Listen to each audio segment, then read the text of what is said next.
another compact phone in the market. Yes, finally Vivo X200 FE officially आज launch हो गया है 54,999 की प्राइस में। लेकिन क्या ये सिर्फ एक कैमरा सेंट्रिक स्मार्टफोन है या फिर एक कंप्लीट फ्लैगशिप पैकेज है, और बेसिकली ये phone value for money deal बन भी पा रहा है या फिर नहीं? टेक्निकल स्टाइल में फुल ब्रेकडाउन करेंगे सेगमेंट बाय सेगमेंट। लेकिन एक बार देखना तो बनता है ना कि आखिर Vivo ने बॉक्स के अंदर क्या क्या दिया है। तो बॉक्स ओपन करते ही सबसे पहले यहाँ पर रखा हुआ है फोन। इसको अभी के लिए हम लोग रख देते हैं साइड में और आते हैं बाकी के कंपार्टमेंट्स पर। तो यहाँ पर एक 90 वॉट का फुल फ्लैश्ड आपको चार्जर देखने को मिल रहा है। टाइप सी केबल यहाँ पर दी हुई है, सिम इजेक्टर पिन है और एक काफी अच्छा खासा केस यहाँ पर दिया हुआ है जिसकी क्वालिटी भी मुझे अच्छी लग रही है। बाकी तो कुछ पेपर वर्क वगैरह आपको यहाँ पर देखने को मिलेगा। अभी इन सबको साइड में हटा के सीधा आते हैं फोन के ऊपर। देखो base variant 12GB RAM 256GB storage के साथ है। मेरे पास ये हायर वेरिएंट है 16GB रैम 512GB स्टोरेज के साथ, जो आता है 59,999 की प्राइस में।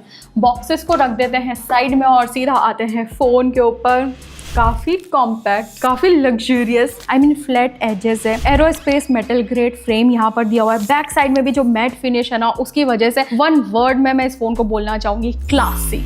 हाथ में काफी क्लासी और काफी ज्यादा प्रीमियम ये फील हो रहा है। बाकी IP6869 रेटेड है। Short sensation shield glass protection आपको यहाँ पर देखने को मिल जाएगी। 3 कलर ऑप्शन है, एक तो ये वाला लुक्स ग्रे, इसके अलावा आपको यहाँ पर एक एम्बर येलो और एक फ्रॉस्ट ब्लू कलर, ये 3 कलर्स में फोन देखने को मिलेगा। अभी देखो फ्लैट एजेस की वजह से ना Vivo के जितने भी आपने V सीरीज के फोन देखे होंगे या फिर X सीरीज के स्मार्टफोन देखे होंगे, यूजुअली हमें ऐसे कर्व्ड डिस्प्ले में देखने को मिलते हैं। तो अगर आप उन स्मार्टफोन से शिफ्ट होकर इस फोन को परचेस करने जाओगे तो ध्यान ये रखना है ये बिल्कुल फ्लैट एज्ड स्मार्टफोन है, कोई कर्व वगैरह आपको यहाँ पर देखने को नहीं मिलेगा। ठीक है, काफी कॉम्पैक्ट है, इस वजह से मुझे पर्सनली काफी ज्यादा पसंद आ रहा है। अभी इन सबसे हटके मैं यहाँ पर बात करना चाहूंगी इस फोन के सबसे बड़े हाईलाइट के बारे में, जो कहीं ना कहीं फोन के कैमराज है मेरे अकॉर्डिंग तो। और देखो जैसे ही Vivo की X सीरीज की बात आती है ना, कैमराज से लोगों की उम्मीदें ऑलरेडी काफी हाई चली जाती है, बट इस फोन के कैमराज आपकी एक्सपेक्टेशंस पर खरे उतर पाएंगे या फिर नहीं, ये अभी बस कुछ ही देर में आपको समझ में आ जाएगा। 50 मेगापिक्सल का जायस मेन कैमरा यहाँ पर दे रखा है विद OIS ऑब्वियसली। 50 मेगापिक्सल का पेरिस्कोप लेंस यहाँ पर दिया हुआ है जिससे आप 3x ऑप्टिकल जूम, 6x तक की लॉसलेस जूम फोटोज कैप्चर कर सकते हो। इनफैक्ट 100x तक की डिजिटली जूम्ड फोटोज कैप्चर हो जाएंगी यहाँ पर। 8 मेगापिक्सल का अल्ट्रा वाइड दिया हुआ है। फ्रंट में 50 मेगापिक्सल का सेल्फी कैमरा। सेल्फी को तो मैंने बहुत यूज लिया है, ठीक है, डे टाइम पर फोटोज कैप्चर करिए, आर्टिफिशियल लाइट में फोटोज कैप्चर करिए, और ओवरऑल मुझे वहां पर रिजल्ट तगड़े देखने को मिले। तो उसके बारे में बात करके ज्यादा टाइम वेस्ट करूंगी नहीं, क्योंकि अच्छे फोटोज आते हैं, जेन्युइनली काफी अच्छे फोटोज आते हैं। लेकिन जो मेरे अकॉर्डिंग बात करने लायक चीज है जिस पर हमें थोड़ा ज्यादा फोकस करना चाहिए, वो है इसके रियर कैमरा के बारे में, स्पेशली जो पेरिस्कोप लेंस यहाँ पर दे रखा है। 23 mm से लेके आप 100 mm तक की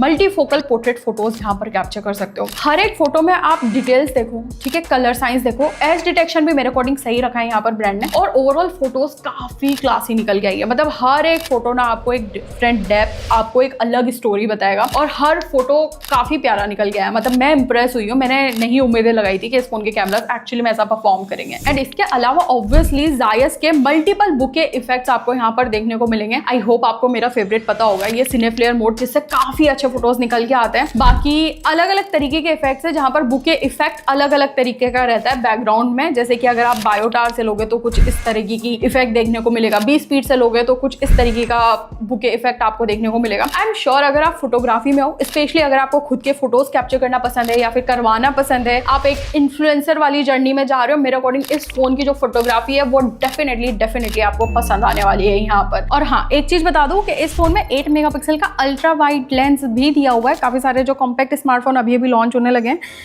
मिस कर देते हैं ब्रांड्स, ठीक है। यहाँ पर है, ऑल्दो है 8 मेगापिक्सल का ही, तो ऐसे ठीक सी फोटो आपको यहाँ पर भी देखने को मिल जाएगी। बाकी लो लाइट वगैरह में फोटोज लोगे ना तो वहां पर अच्छे फोटोज आ जाते हैं, इंप्रेसिव है वहां पर। और इसमें ना एक आपको स्ट्रीट स्टाइल मोड भी देखने को मिलेगा, जो आप कैमरा ऐप से ही एक्सेस कर सकते हो। इस तरह से स्वाइप अप करके कैंडिड फोटोज कैप्चर करनी है, ऑन दी गो अगर आपको फोटोज कैप्चर करनी है तो उन सब के लिए अच्छा है, ठीक है। अच्छे फोटोज वहां से भी कैप्चर हो जाते हैं। बाकी ऑब्वियसली Vivo का स्मार्टफोन है तो AI फीचर्स भी इसके अंदर इंटीग्रेटेड है, जैसे कि AI इरेजर लेजर आपको यहाँ पर देखने को मिल जाएगा जो कि काफी अच्छे से काम करता है। इसके अलावा आपको ये रिफ्लेक्शन रिमूवर मिल जाएगा, AI फोटो इनहेंस अगर आपको करना है वो मिल जाएगा, इमेज एक्सपेंड करना है तो वो आपको देखने को मिल जाएगा। वो सारी चीजें अच्छे से काम करती है, तो फोटोग्राफी में इन सबको भी आप यूज ले सकते हो। बाकी अगर आपको वीडियोस बनाना प्रायोरिटी है तो एक चीज तो पहले क्लियर कर देती हूँ, 4K में आप फ्रंट और रियर से शूट कर सकते हो यहाँ पर। लेकिन मुझे सबसे इंटरेस्टिंग पार्ट हर फोन के कैमरास का क्या लगता है ना, मैं बुके में वीडियो शूट करना पसंद करती हूँ। यहाँ पर फ्रंट और रियर में ऑप्शन दे रखा है, अच्छे वीडियोस आ जाते हैं, लेकिन रियर से जब आप शूट करोगे तो 1x के साथ साथ आप डायरेक्टली 3x में भी यहाँ पर शूट कर सकते हो एंड वीडियो क्वालिटी ओवरऑल काफी अच्छी रहती है। तो मुझे तो इम्प्रेसिव लगे हैं ओवरऑल जितना भी अभी तक मैंने फोटोज वीडियोज जिस तरह से भी मैंने इस फोन के कैमरास को यूज लिया है ना,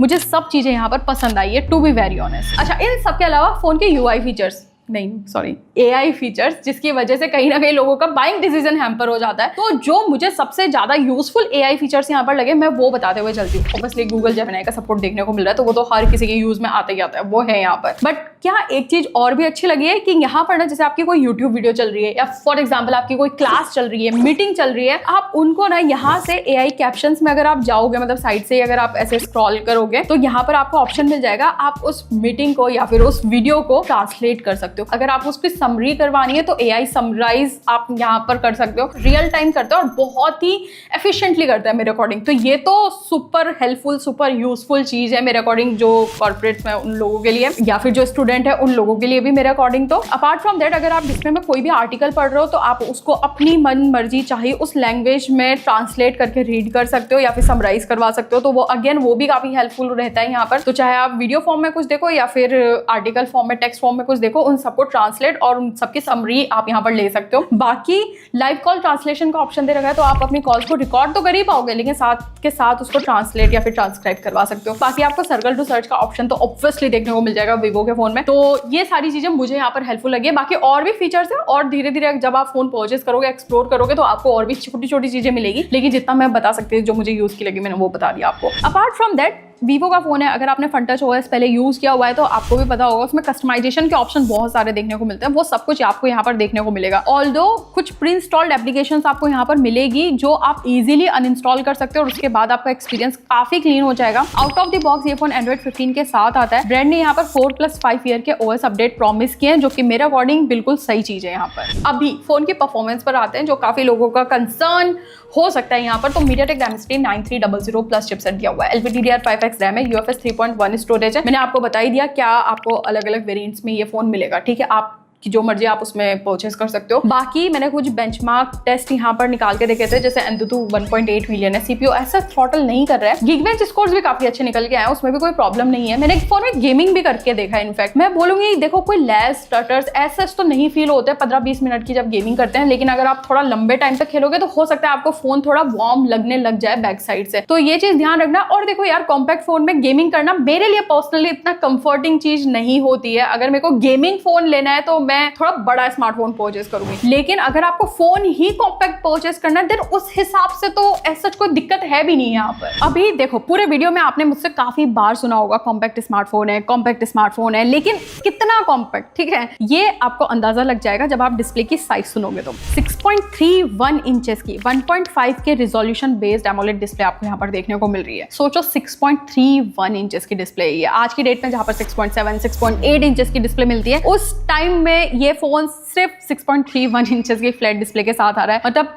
समझ में आ रहा है ना कि बहुत ही कॉम्पैक्ट, बहुत ही प्यारा सा एस्थेटिकली अच्छी दिखने वाली डिस्प्ले यहाँ पर देखने को मिल रही है। 5000 निट्स की पीक ब्राइटनेस है, तो आउटडोर्स में लेके गई हूँ, मेरे को कहीं पर कोई दिक्कत नहीं आई है। डिस्प्ले के कलर्स वगैरह काफी अमेजिंग निकल के आते हैं। यूट्यूब नेटफ्लिक्स वगैरह में HDR का सपोर्ट देखने को मिल रहा है, तो अगर आपका कंटेंट कंजप्शन भी प्रायोरिटी रहता है, मेरे अकॉर्डिंग वहां पर भी कोई दिक्कत नहीं आने वाली। मतलब आपको ऐसा लगेगा नहीं कि कॉम्पैक्ट डिस्प्ले में देख रहा हूँ तो चीजें छोटी छोटी दिख रही है। आई मीन मेरे को तो आदत हो चुकी है और मुझे अच्छा लग रहा है। स्टीरियो स्पीकर्स भी देखने को मिल रहे हैं थैंकफुली, तो साउंड क्वालिटी भी अच्छी रहती है, तो उसमें भी कोई दिक्कत वाली बात नहीं है यहाँ पर। बाकी 120 हर्ट्ज का रिफ्रेश रेट है, लेकिन क्या चीज मिसिंग है ना मेरे अकॉर्डिंग, ये एडेप्टिव रिफ्रेश रेट नहीं है। मतलब LTPO डिस्प्ले आपने सुना होगा ना, इस प्राइस रेंज में मिल जाती है, जो refresh rate adaptive refresh rate होती है, मतलब आपके यूजेज के हिसाब से वो रिफ्रेश रेट चेंज कर लेगा, जिसकी वजह से बेसिकली बैटरी और ज्यादा ऑप्टिमाइज्ड हो जाती है। अभी इस फोन की बैटरी का ऑप्टिमाइजेशन कैसा है ये आपको नेक्स्ट सेगमेंट में पता लग जाएगा, लेकिन हाँ डिस्प्ले ओवरऑल काफी कॉम्पैक्ट और काफी अच्छी मुझे यहाँ पर फील हो रही है। और देखो एक और चीज मैं आपको बता दूं, भले ही ये स्मार्टफोन छोटा है लेकिन अंडर एस्टिमेट मत करना इसकी बैटरी को। 6500 मिली एम्पेयर की बैटरी आपको यहाँ पर देखने को मिल रही है। 90 वॉट का चार्जर बॉक्स के अंदर दिया है। 0 to 100% चार्ज करने में मुझे एग्जैक्टली 1 घंटे का टाइम लगा है इस फोन को। और जो बैकअप मुझे यहाँ पर देखने को मिला वो आप देख ही लो, मैंने 1 या 2% पर जब बैटरी बची थी तभी ये स्क्रीनशॉट लिया है। मुझे 7 आवर्स